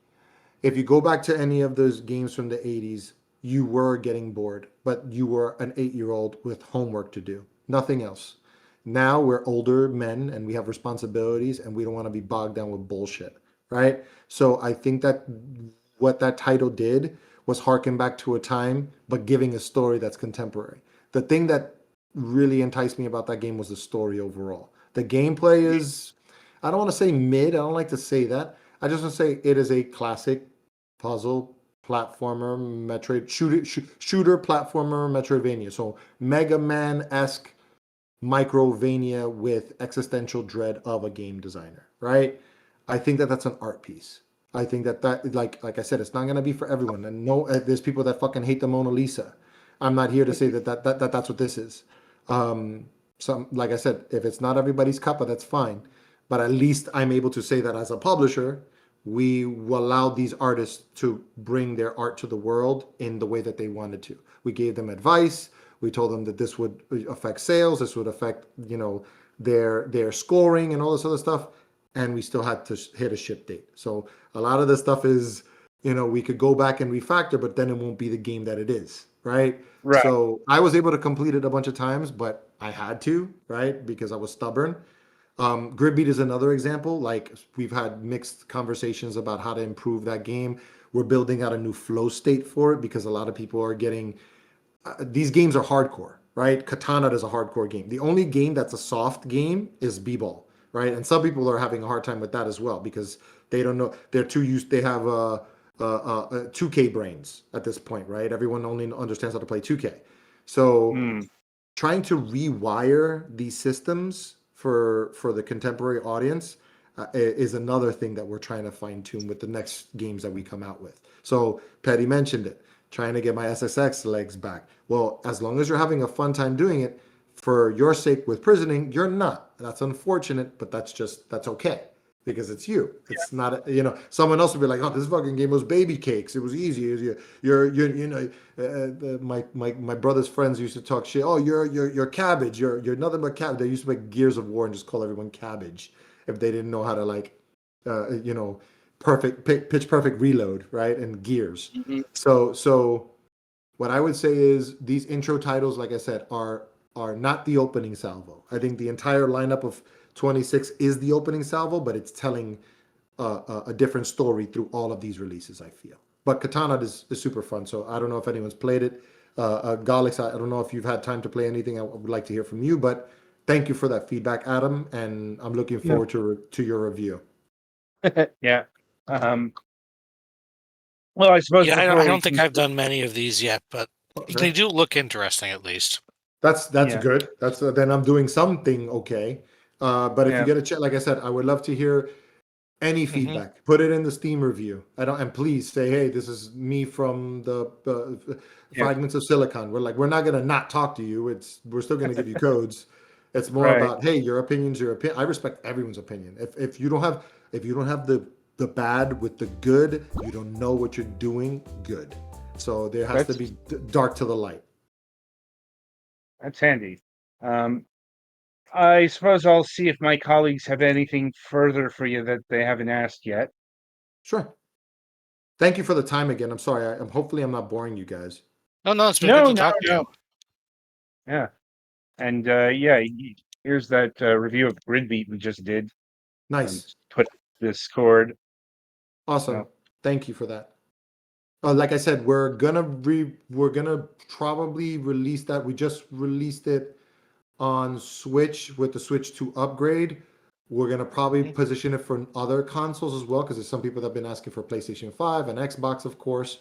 And then there's gonna be a flow state update for the PC that's gonna be built into the other console versions, which will serve as more of a because a lot of people were saying that it was a hardcore game disguised as a rhythm. Mhm. We've positioned it as a rhythm crawler, right? There's microvanias now, and there's rhythm based dungeon crawler, so rhythm crawler. It was too hardcore. Reminded me a lot of Crypt of the Necro Dancer. Yeah, that's I was gonna exactly say what. that would be the rhythm crawler that I am aware of. Yeah. That's what this is. So that's what this is. But I think it's too hardcore for the normies. I think it's just for me it was extremely hard, and my sons are like, it would be cool if if there wouldn't be something crawling up my ass every 5 minutes. You know what I mean? Like it's a different style of thing. It's very metronomy, so it's 120 BPM. So it's like that. You're always jamming. My idea is I want to see somebody on the L train just jamming to the game, just going like that. But I think it's too difficult for its own for many people. I feel. Okay. Anything else, guys? All right. Seemingly we are good. Thank you, gentlemen. I appreciate it immensely. I really, really do. Mm-hmm. And Indeed. Yeah, I want to thank you for taking time out of your schedule and being with us here, especially on short notice because your contemporaries were otherwise indisposed. yeah, Um, it's been but busy. It's been a busy week coming back from Bit Summit, but I yeah, needed to take time out. Like I said, you interviewed the Voxbox CEO, and I wanted to be on that call, but it was a one man show with him. So I'm glad. Life works in very cool ways. So I'm really glad I had the time with you tonight.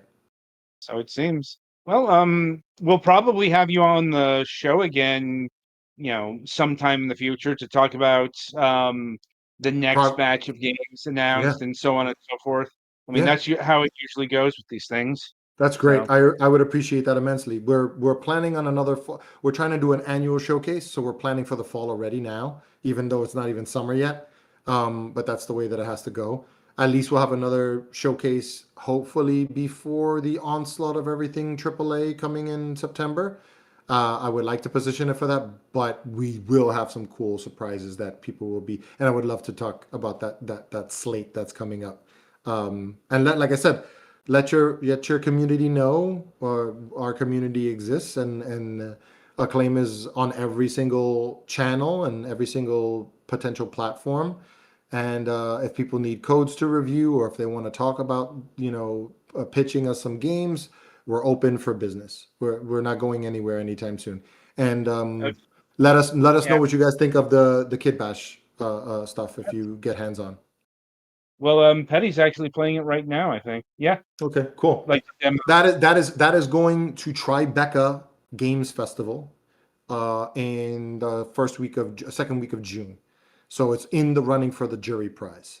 So we're Mm, immensely proud of that title, because Tribeca is like, it's known for breaking all of these like independent. They had mixtape there. They had in Echoes. They had like a bunch of different indie stuff that kind of broke at Tribeca, that really broke into the mainstream. So we're really hoping and having our fingers crossed that it comes away with some kind of jury selection prize.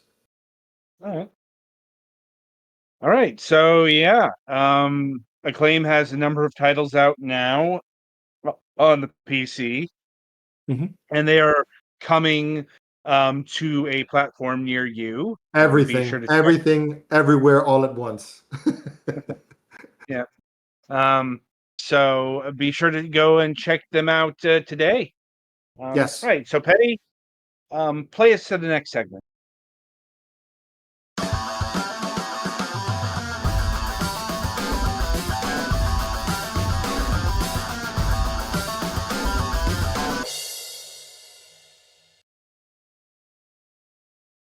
All right, so welcome to the topic of discussion. Right, so since we looked at the state of play as it happened yesterday, we're switching back to the topic that we had planned for last week that got cut for time. And that is Batman throughout the ages in video game form, um, mainly because he's got a new title out, Mm-hmm.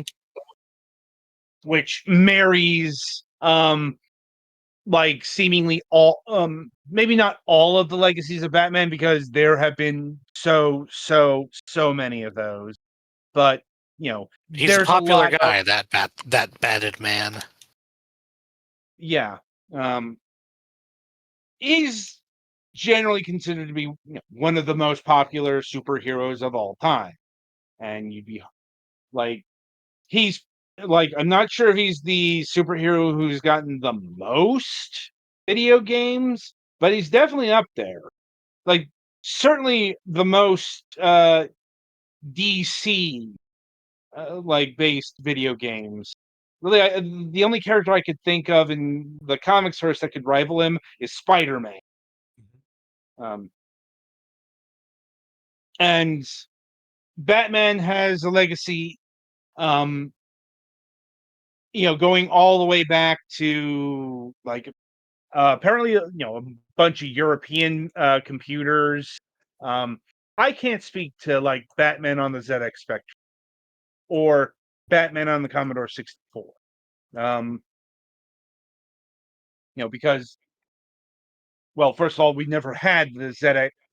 Technically, we did have the Timex Sinclair Spectrum, but that did no business here. No, indeed. Like, I think, like, the Batman video game I remember playing back in the day is probably the Batman video game most people remember from that time, and that's the NES game, which was one of the better titles on the NES overall. So, um, did you guys ever play that particular Batman title? This is the purple Batman one. Yes. It's the one by Sunsoft, yes. I don't think so. Like, that's But actually a bit yeah. of a shame. No, I've heard that it was interesting at least, but unfortunately as a kid I might have rented it like once or twice, but no, I did not get to own many NES games. I didn't own it. Like, here's the thing, like, rental. There's a reason why renting video games were very popular once upon a time. Ah, Pennyfan's Uh, mic is dead. that's not good. Are we still broadcasting? Yeah. All right. I was gonna jump on this topic, but I have to go to finish out my night. But I did want to touch base. There was an Acclaim Batman Forever game to not Mm. so I wanted to leave you guys with that one. But just for Yeah, I my rented that one. It's legitimately one of the yeah, worst video games I've ever exactly. played. That's why I didn't want to mention.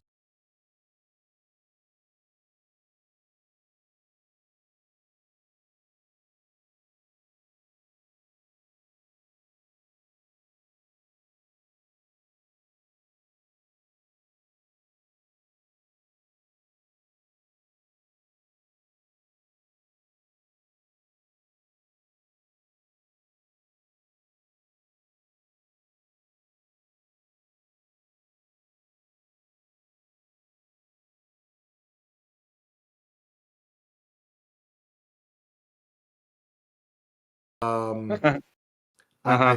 I think that the Lego, from what I've played from Lego Batman, it is one of those. It is going to be one of the. It's going to be the new Arkham for people, for kids. It's going to be Yeah, the I mean, 8-year-old right now's Arkham. You know what I mean? They don't want to play Arkham. They want to play Lego Batman. So, well, but it I'm helps that I'm gonna jump from the combo, gents.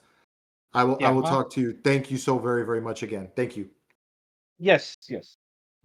I suppose it helps that the new Lego Batman is like literally using mechanics and tropes from the Arkham trilogy.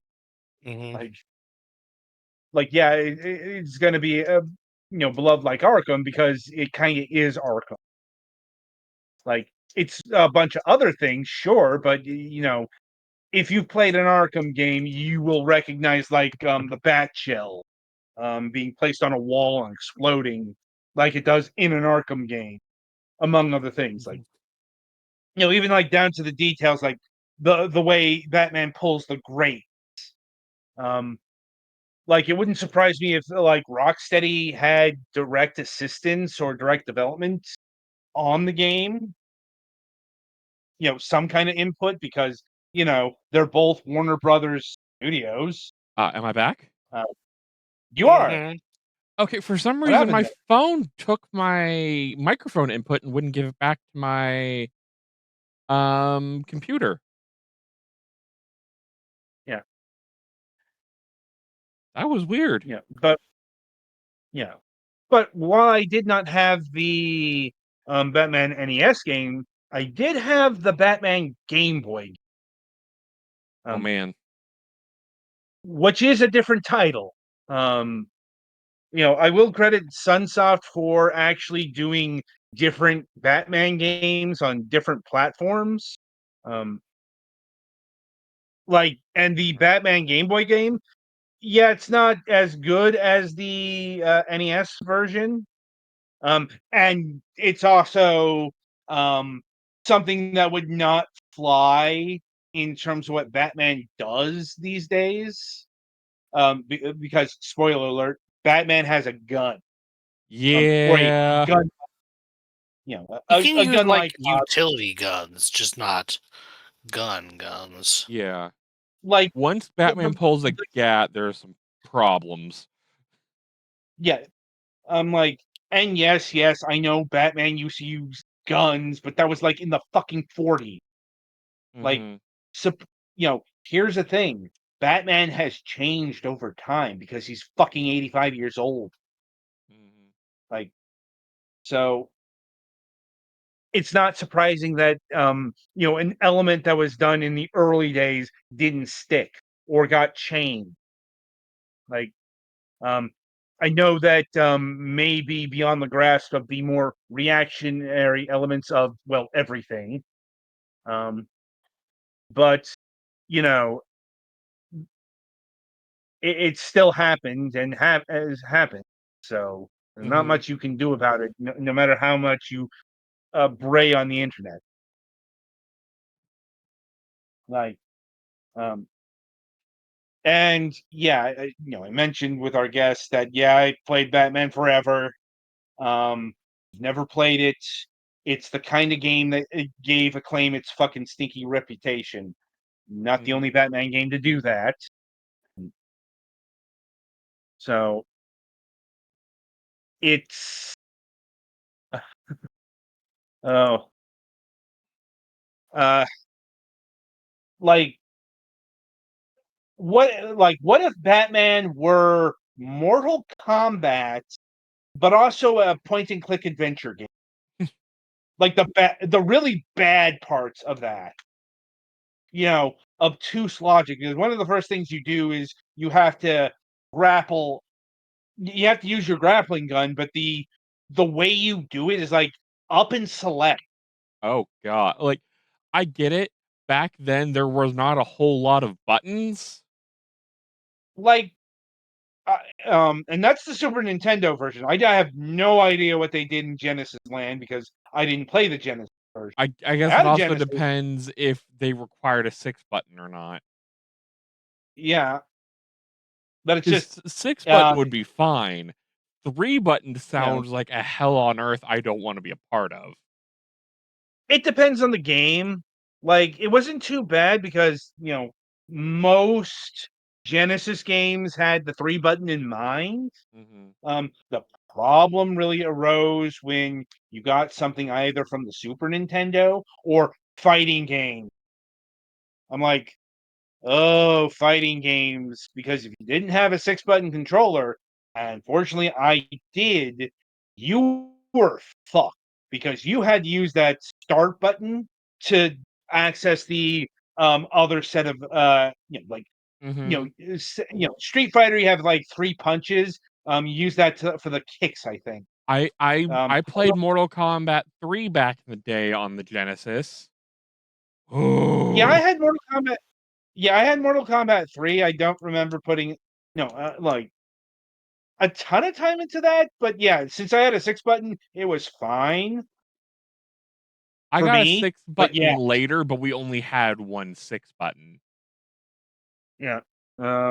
So whenever you're playing Yeah, with someone else, they have Yep. to bring their own or be screwed. Yes. Or, if the sisters wanted to play, um, you right. know. You know, but in terms of the 16-bit era, like the Batman games outside of the Wretched Batman Forever that I'm most familiar with were the various Batman games based off of the animated series. Yeah, there was a lot of those. Right. Granted, the that was probably one of the biggest comic book animated series, at least of the day, if not all time. Hmm.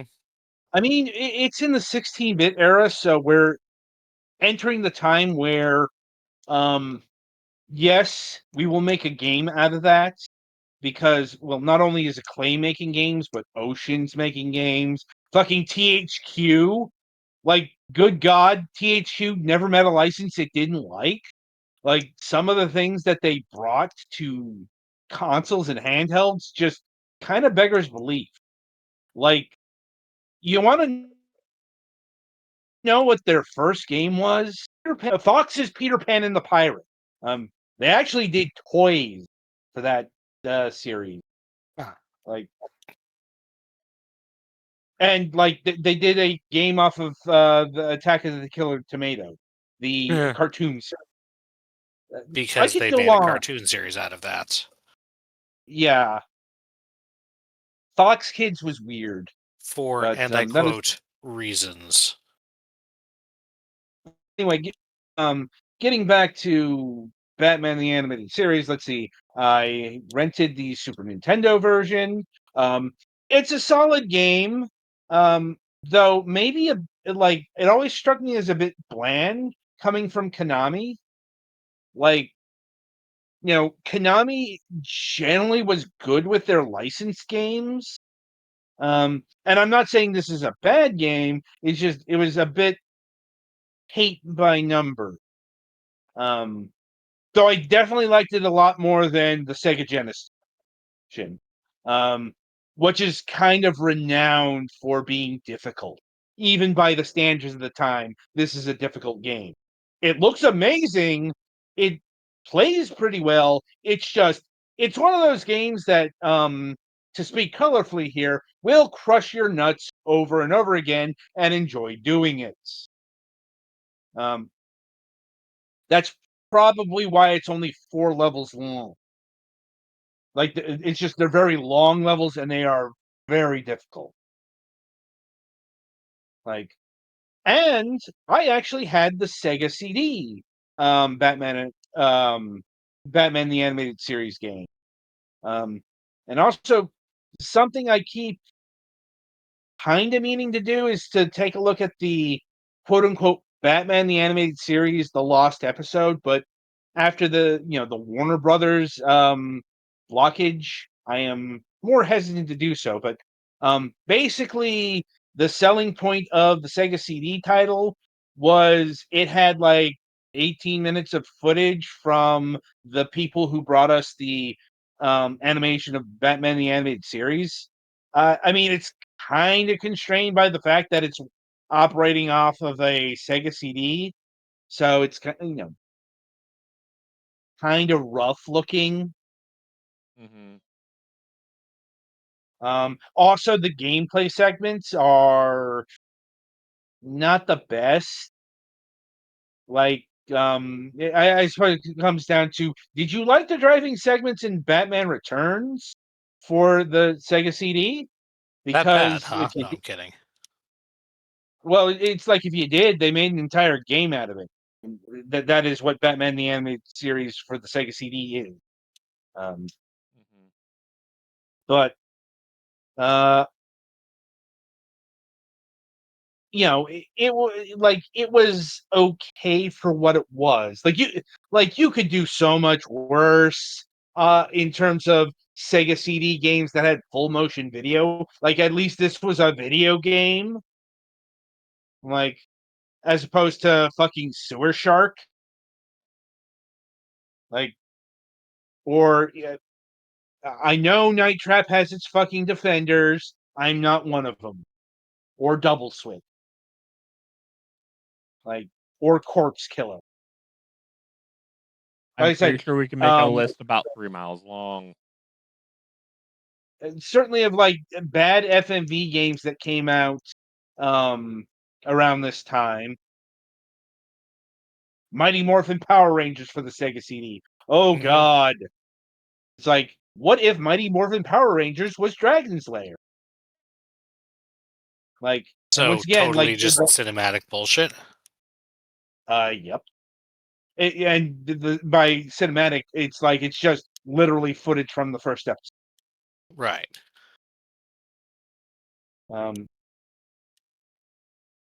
Let's see. Trying to remember other Batman games that I played. Oh, right. On the animated series, I played Batman Vengeance. I'm trying to remember what the first Ubisoft animated series Batman uh,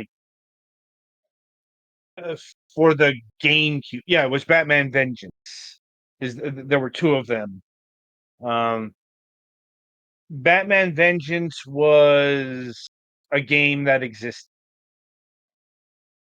Not bad, but not amazing. Mhm. Like, and there are some that I purposely avoided, like Batman Dark Tomorrow. I remember that getting savaged in the reviews. So, or Batman Batman Beyond Return of the Joker. By then I had access to the vast array of reviews of things on the internet and could avoid not good video games. And like I said, with Batman, because he's been in so many games, just the law of averages is, he's going to be in some really good games, Mhm. and he's going to be in some really bad games. And unlike, say, Superman, his character lends itself to video games a lot more than a literal demigod. Yeah. Mhm. Yeah, Superman and Wonder Woman have the issue of why are they losing to these random general things? Whereas That Batman is was, just a guy with a lot of nice toys. mhm. I think it's why Spider-Man works so well in video games as well.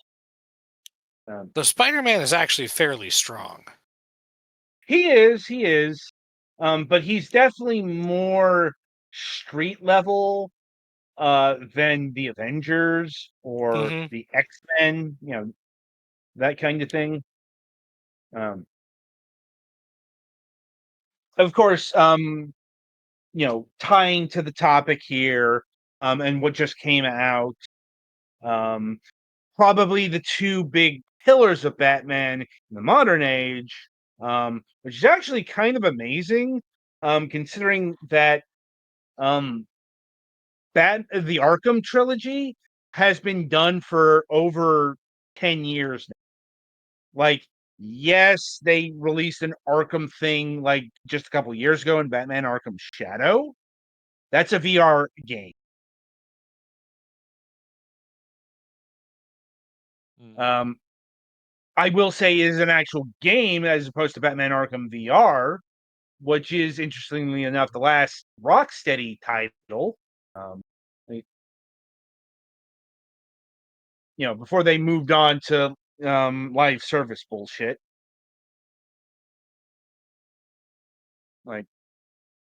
And on the other side, you have the Lego Batman game, which can be described as, yep, those are TT Lego games with Batman in them. Mhm. That at least the first one. Because the second Lego Batman game is actually kind of an important milestone in Lego video games by TT Game, because first Lego game that had actual voice. Yep. And honestly, I think Scott the Laws nailed the head on the head on why that happened. it's because the Lego Batman games were actually the first Lego games that didn't have a movie backing them. Unlike say Lego Indiana Jones or Lego Star Wars. It's just Hmm. let us literally transpose these films into the world of video games via Lego. It's not like they said, we're going to take, the 4 loosely connected, Burton Schumacher Batman films and make those into video games. No, that's what this one Um, is. yeah. Um, like, it does that. It does the Nolan films. Batman the Animated Series shows up. 66 Batman, et cetera, et cetera, et cetera. But yeah, the Lego Batman trilogy, they are original titles. So the lack of voice acting was really kind of affecting things because you're no longer aping another thing, but trying to do it with pantomime and humor. You're actually trying to tell your own story using those tools, and it turns out that was actually pretty limiting. Um, so they just said, "Fuck it, let's put voice acting in here." And then with Lego Batman 3, they call it Lego Batman 3. It's not Lego Batman. It's Lego DC. It's Lego Justice League. There have been plenty of things that are like actually all of DC, but get branded with one of them particularly, usually Batman. Yeah, because it's Batman. Like, no matter how tired or play out, he may be, like, he's a character that is going to get a shit ton of ancillary media. He's the You know, popular one. yes. Like so, they're just going to continue making games out of Batman. It's like once again, like his true Marvel parallel is Spider-Man. It's like, there's always going to be fucking Spider-Man movies. Uh, some of that's down to the fact that if Sony doesn't, they lose the license. Mhm. Um, But that's but an it's also, entire different Mhm. kettle of fish. yeah, but it's also Spider-Man is really popular. Spider-Man is always going to be a draw. So you're always going to get a lot of Spider-Man media. Like, as far as how trying to remember the exact title of the new Lego Batman game. It's like um there we go. Legacy of the Dark Knight. Um don't know how it plays yet because if you've been paying attention to our conversation, especially tonight, um there is always a ton of things for me to play. Yeah. And, and I'm kind of working through a very big video game on top of a shorter video game, but still fairly notable. Well, And we've and you got literally the just worked through basically what 100% on Mean of the Hollower? He 75%. missed a few upgrades, Yeah. but you got the story. Yeah. Yes. Yes. I got 75%. Um, so not everything, but better than average batting, I think. Mhm. Like, I'll be honest, I did not look into their press Discord to keep track because I don't like doing that shit. Hmm. Anyway, oh right, last year I did play through the Batman Telltale series, um, which was interesting. Like, for reasons I can't really go into, let's just say the main villain of season 1 was not who I was expecting it to be, and just, like, if I'm speaking frankly here, off-putting for a few reasons. I was not a fan. I guess Spoiler alert. The main villain of season 1 of the Telltale series is Vicky Vale. Oh, I thought you were going to say it was the spoiler. I'm kidding. I was expecting Calendar Man. No, okay, do either of Vicky you Vale know? is Vicky Vale is traditionally Batman's one of his love interests when they bother with that. Yeah, not the love interest that people actually care about. To be honest, that's Catwoman. But still a notable enough love interest to be featured. She's in the first Batman movie, the Tim Burton. Mm-hmm. So her turning out to be the main villain, I'm like, first of all, her? Really? We're doing this? I'm like, it's not mind control? Like, no, it's not mind control. No, I couldn't buy it. Not just because of the character's legacy, but just no. You had you could have done a deep cut and Yeah, brought Vicky another Vale is female. a reporter. Yeah. Just not like just not clicking with me. Still doesn't. Um I'll be honest, season 2 was much better. Because it's actually one of the better Joker stories I've seen. Um Granted, that's a thing that depends on your choices. But still, I liked what they presented there, mainly because it wasn't like the typical Joker story. He's completely insane, and there's not much more there. Um, you there's a place for that, but given Mm-hmm. that Telltale is very narrative heavy, I can see why they went the route that they did. Like, anyway, like I said, there's definitely more that we could say on Batman in video games, but I think we'll end things here. So, with that in mind, all that's left is to go over the week ahead. As a reminder, and indeed you might be seeing from the runtime, MSP is on vacation, off season. So, with that in mind, on Friday, June 5th, we'll be welcoming Marc Robinson of Space Lion Studios to the program. We will be talking about, if I have the proper page here, all right, Axyz, spelled AXYZ. Founded in 2023 and based out of Ireland, Space Lion Studios is a two-man operation currently working on its debut title with the intention of becoming an established indie studio in Dublin.